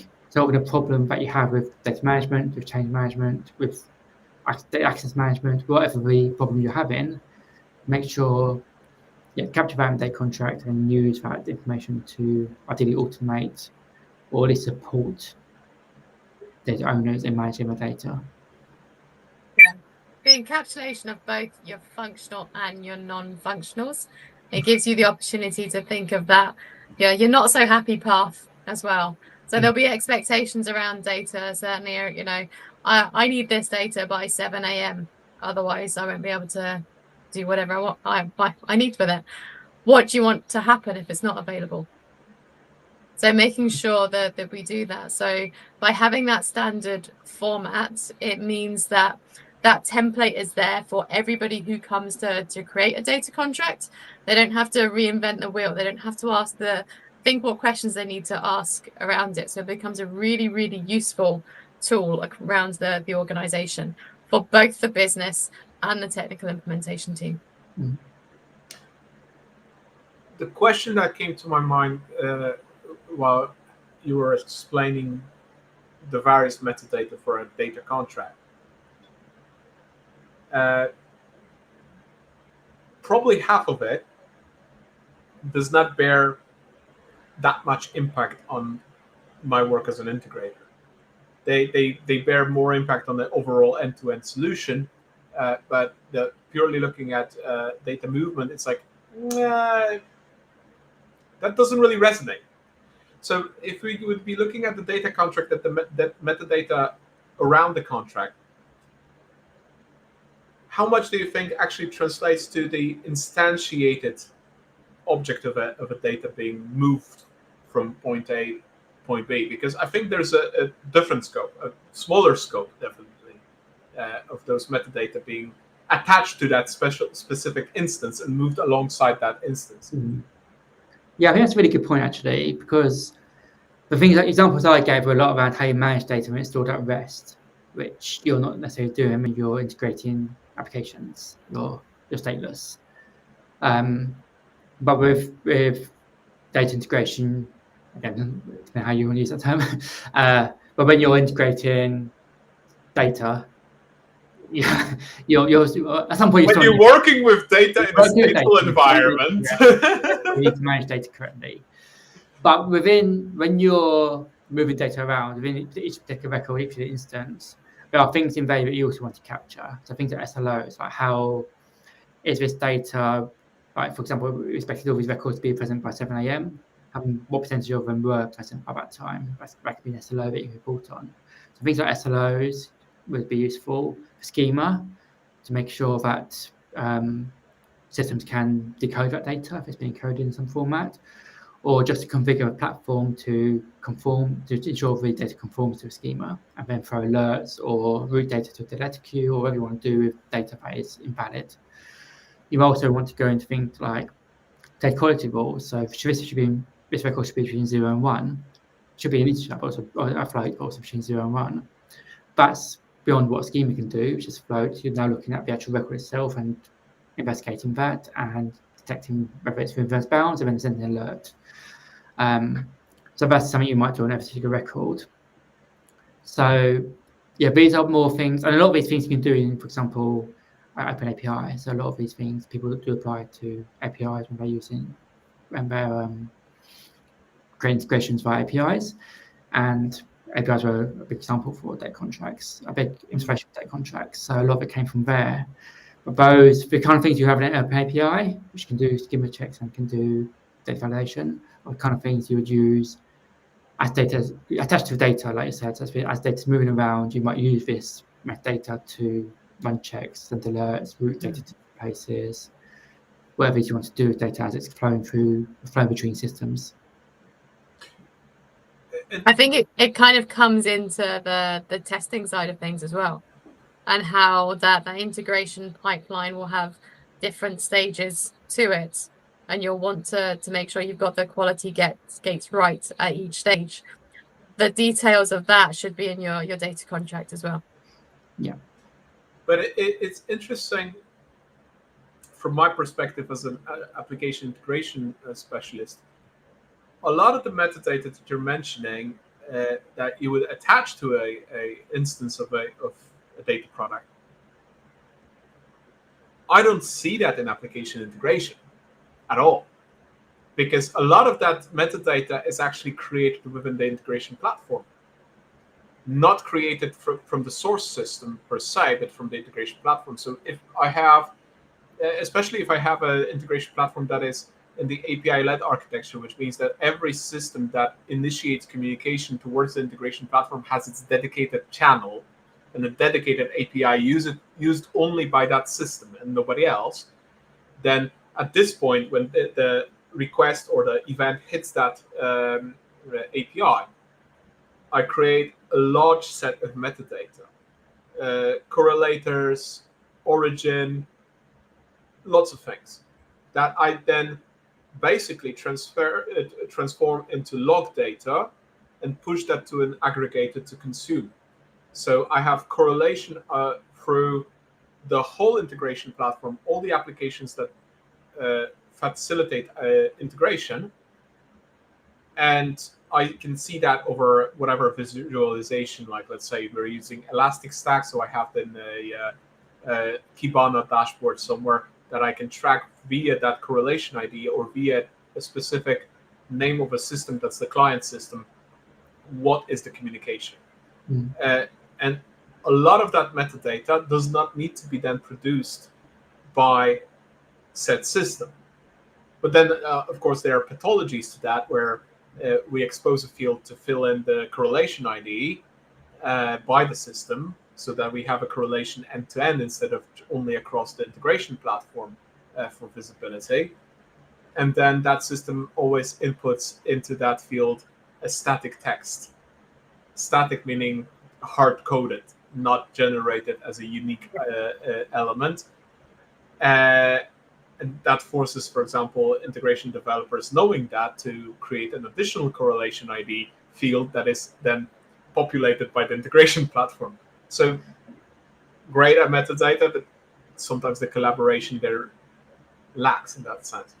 But in general, if I look at the integration contracts that we're doing, we're describing the payload section with the actual data product. And that often contains a lot of the metadata you mentioned around the data product, but we treat it as business payload. We don't treat it as something that is metadata for us when we're doing application integration. That has no meaning. For us, that's like, that's payload. Move it along. We parse it. The payload is one part of the data contract, absolutely. But what Andrew has mostly been talking about is kind of the bits that are set up by the business in the first instance. So they essentially become the requirements for what then need to be built. And then it has to stay alive and it has to make sure that it's up to date constantly. So some of that will be auto-generated, right? It will be that payload piece. So that plays a part in it, but it's probably not the interesting bit when we're looking at the design phase, because that's what we're looking for somebody to input, because we're building a product, we're driving from a consumer requirement. So therefore the things we're talking about are, well, what data do you need? Where's it coming from? Where do you want to land it? What format do you need to access it in? If it's coming from a third party, okay, it's not available on Christmas Day, Boxing Day, New Year's Day. What do you want to happen? So it's all the business requirements as well. But that's where, if you look at Andrew's book, it's not a leaflet. It's quite long because the contracts incorporate quite a lot of stuff. As you say, you can put anything in it and then look at how you're going to use it.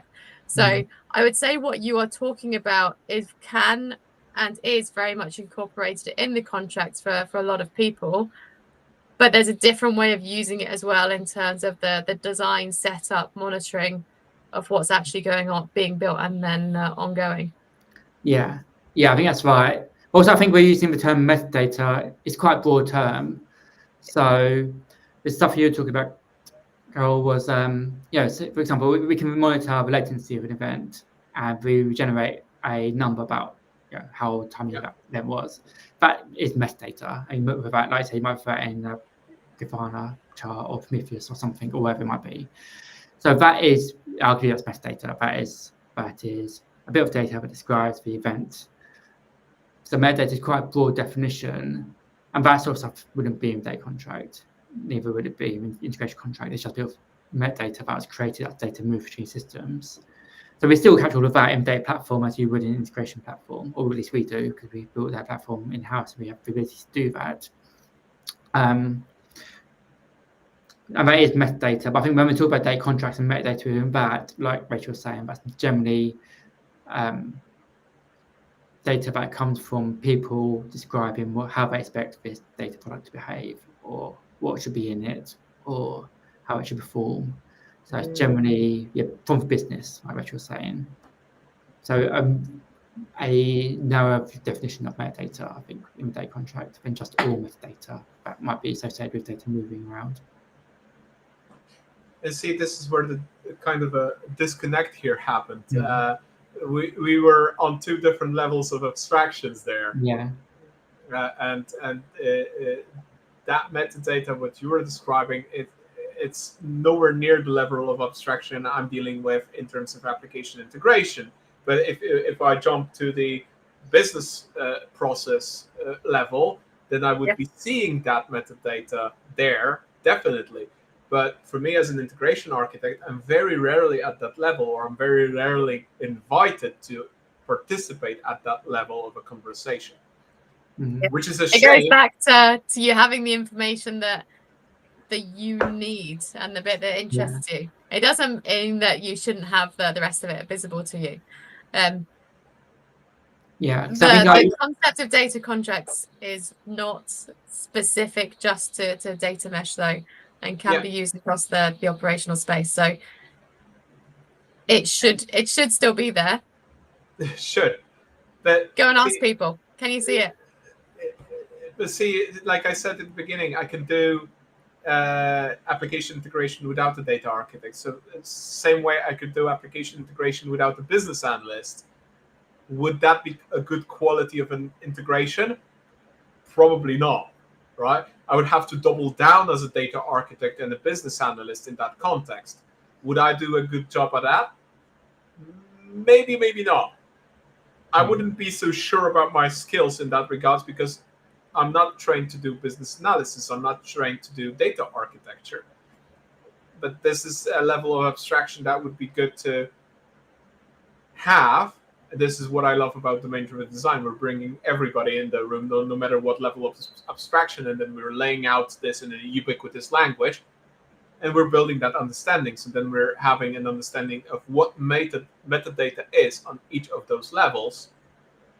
And then as we go down to implementation, then we have a more refined metadata of a more specific object, or a more specific smaller piece of thing, because an instance of data is really very specific, right? While when we're talking about the business process, that's very vague in that sense. And again, different scope, different abstraction layer, different metadata in that sense, and maybe less relevant for me from an application integration perspective and designing that interoperability. But then again, it's something that I learned also recently about managing also requirements. Something that might be a requirement for me, for other people might be a result of them working with requirements.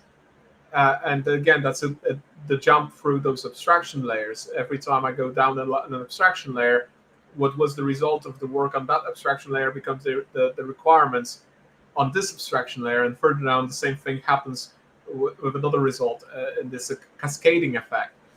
And I think this exactly happened here in this discussion about those metadata, that we had this cascading effect where what you say is metadata for me turns into functional and non-functional requirements towards interoperability design. That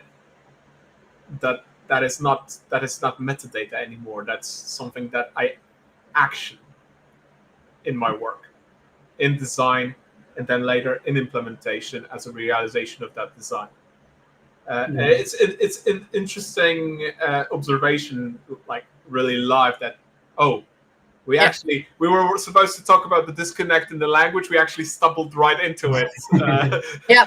There we go. There you go. Live demonstrations, they don't usually work, but this one was teed up specially. And, it's really interesting, isn't it, how we've fallen into that. But I think it's also interesting how data contract is kind of captures, it's kind of riding from the top, like capturing business requirements, and then all the way down to how it's been, at least how we use it, it's really used, it's driving actions in the platform we're building. Like I describe also building up this contract-driven platform where almost everything in the platform is driven by the contract. So you describe the data, and the platform will automate governance, the platform will automate access management, the platform will automate data quality checks and the SLO reporting and things like that. So it's interesting, how the data contract is kind of, it meets different needs for different people at different layers. And right down to, I operate more my day-to-day job, really, more like you do, or like the actual moving things around. or building a platform that allows people to move things around. And there, I'm very much like, what if this contract can I use to take action to build to deploy the infrastructure they need, to set up backups on the cadence they just very defined, or they didn't define, give a sensible default, and start looking into data retention systems so we can complete GDPR solutions and do things like that.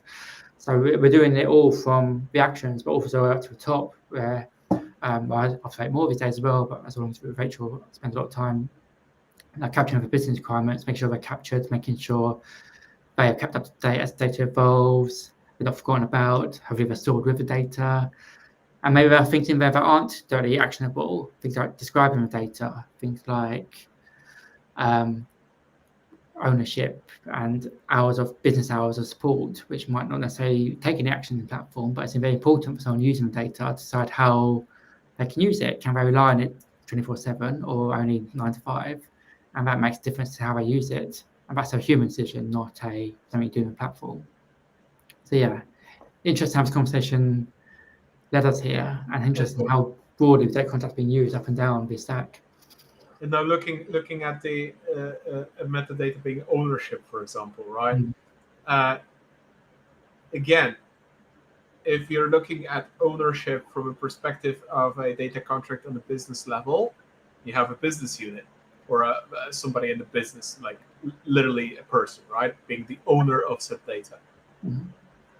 And then when I come down to the architecture level or the implementation level, is that the same owner?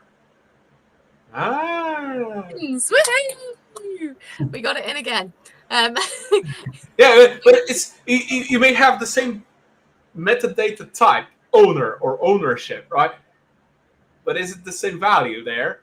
No, because in architecture, then I'm coming down to the relevant systems that are communicating, that hold that data, that store that data, and the owner is basically somebody that's taking care of that particular system.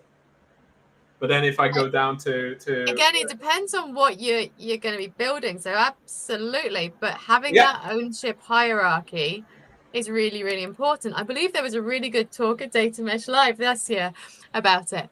I was there. Shame it wasn't recorded, but by the way, Data Mesh Live next year, I've been politely asked by organizers to just pop in a lovely QR here. Fantastic conference. Fantastic conference. Haven't attended much of talks in Data Mesh, but I was next door doing domain-driven design.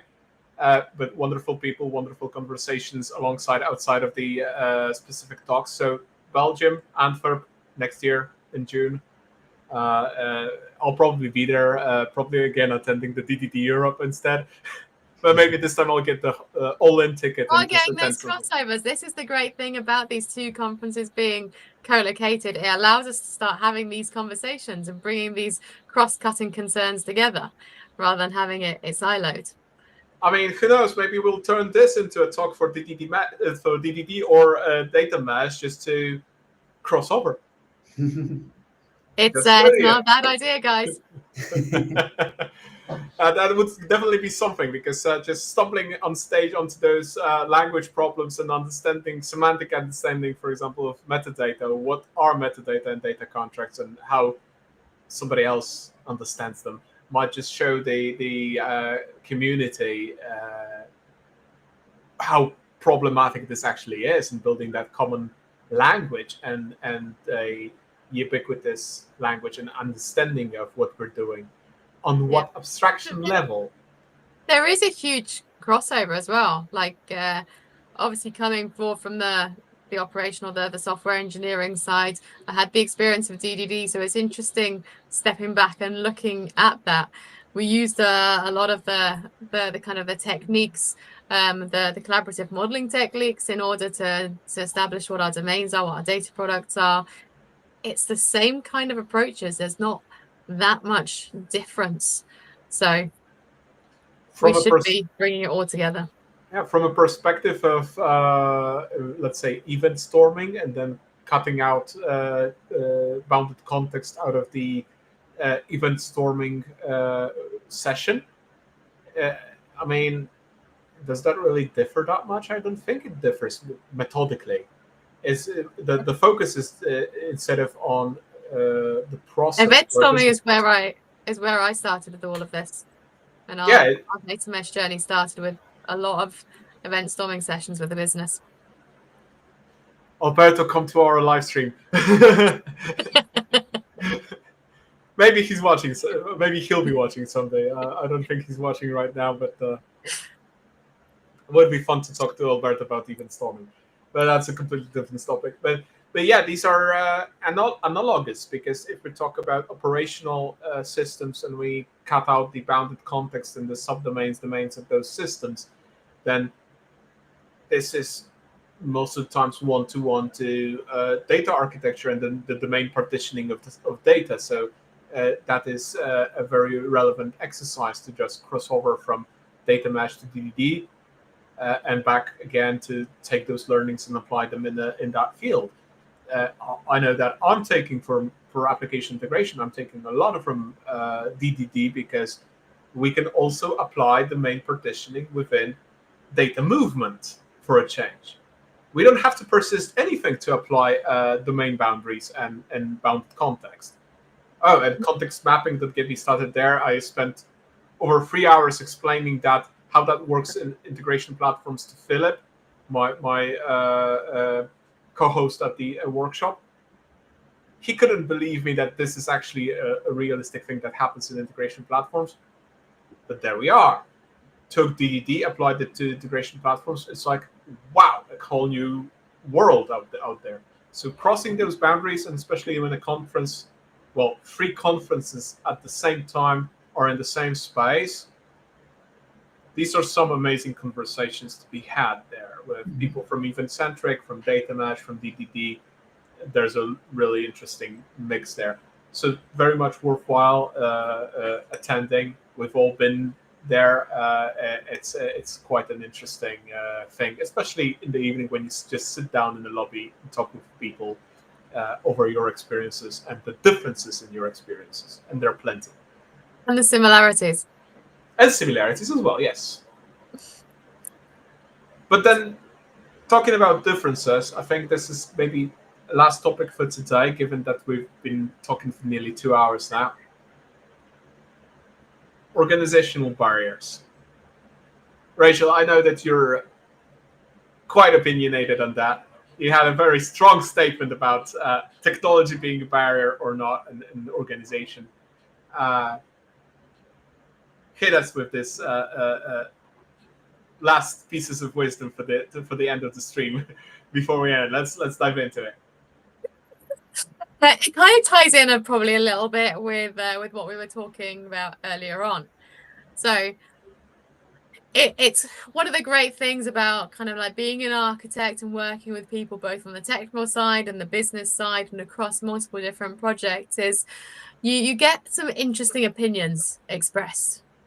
And one of those kind of common opinions is, do you know what's the technology going to allow us to do? And there was a beautiful moment where I wrote on a whiteboard, because, hey, I love whiteboards. I'm an architect. Technology is not a blocker, and I put my name to it. They took a picture, and this gets shown to me every kind of incident that happens. And I'm like, yeah, but is technology the blocker? Or is it something or someone in the organization? Is it the lack of design thinking that's gone into something? Is it the lack of product thinking? Is it the inability to be able to evolve with modern techniques? Every time it has been something on the people in the organization side rather than the technology. And that's also one of the great things about data mesh being technology agnostic. You need good technology to implement it well, but you can absolutely have product and design thinking and put the structure and the metadata around data product without having any amazing technology in place. So it's an interesting approach and challenge to get people on the business side, their expectations and being able to drive things with that understanding that technology is not the blocker. technology is not the problem. I mean, I can definitely get behind that. Yeah. Yeah, It's a great statement that Stefan's just put up there. It's the lack of accountability and willingness to take to it. It's also the lack of decisiveness and decision making that goes with that as well, I would say. Yeah. A lot of the times, yes. A lot of or just not willingness to see the problem, or the sheer will to ignore the problem when everybody's flagging the problem all over. There's so many in terms of, again, tying that down to Andrew Harmel's law talk at the Europe, the second. We're dealing with the second biggest problem in software architecture. Yeah, we can deal with it because we can solve it by logic, by design, by working around it and implementing that in a very specific way. Are we going to solve the first problem? Not until we get people architects. Not until we get people architects. Yeah, and that problem is basically everywhere. The organization, the people are the problem in essence, because we're different. We have different opinions, different agendas, different things to do, and we're pulling different languages that makes different communication hard, understanding hard. Yeah. Different dictionaries or different architectures, different opinions over what a specific role should facilitate. Like, for example, I heard that an architect should not advise on organizational changes or the changes in the skill sets of people in teams. I mean, I can not do it, but would that be of benefit?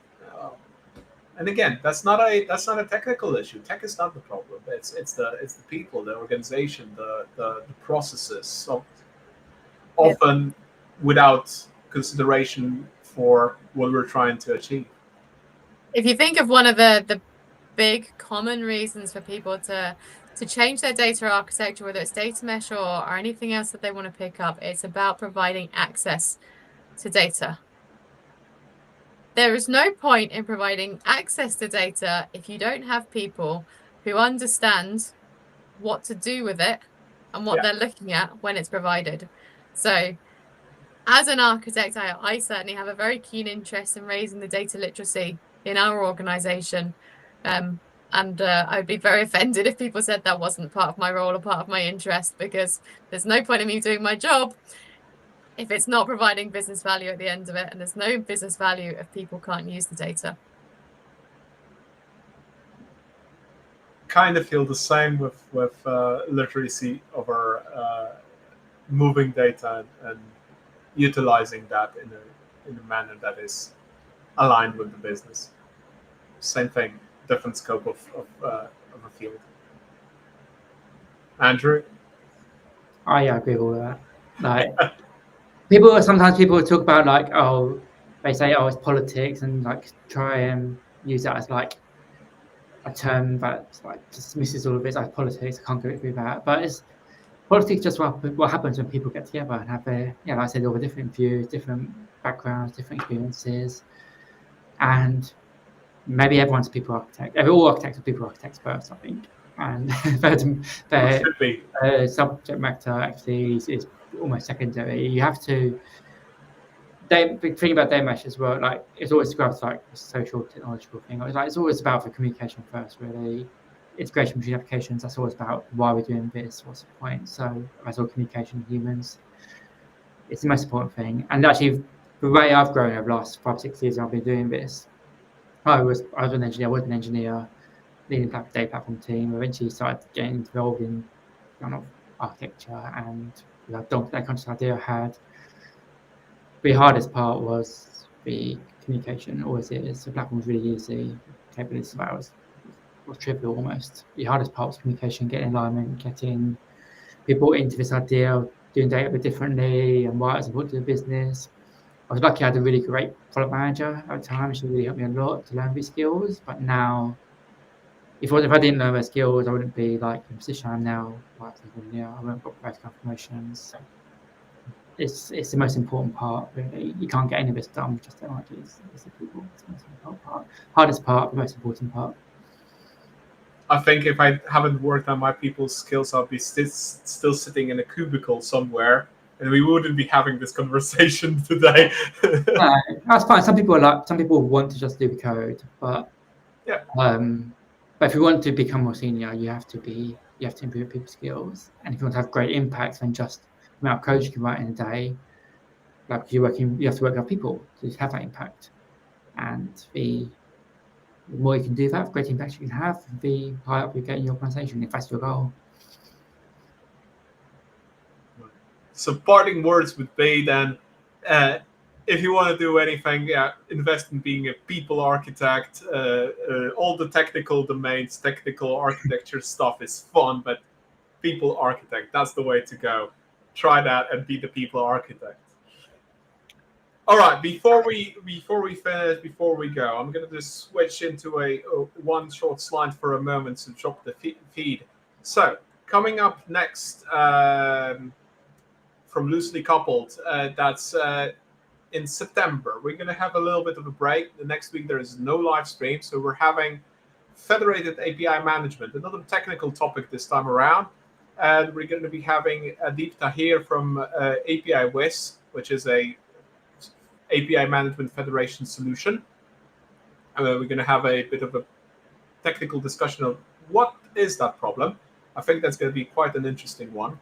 Now, if you manage to survive with us or watching the recording on YouTube or LinkedIn, feel free to just scan the QR code, visit Bridging the Gap, read more. There's in the menu, there's a tab called Upcoming Events. You'll be able to see all the events, past and future, from Bridging the Gap, including Loosely Coupled and all the visits at conferences and meetups.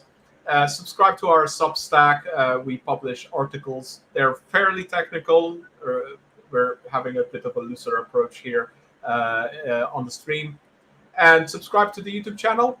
It would be fun to have you visit the live stream as they are, so you get the notifications that those live streams are coming up. Or just follow me on LinkedIn. Then you'll also get some information about the live streams, because all of them are on LinkedIn, of course. That said, Rachel, Andrew, thank you for joining. It was a pleasure discussing and stumbling into our communication language problems, stumbling into those exact problems that we were here to address. That was a fun mishap to be had. Great topic, and there's a lot more to explore, it seems, at least for me. I learned a lot.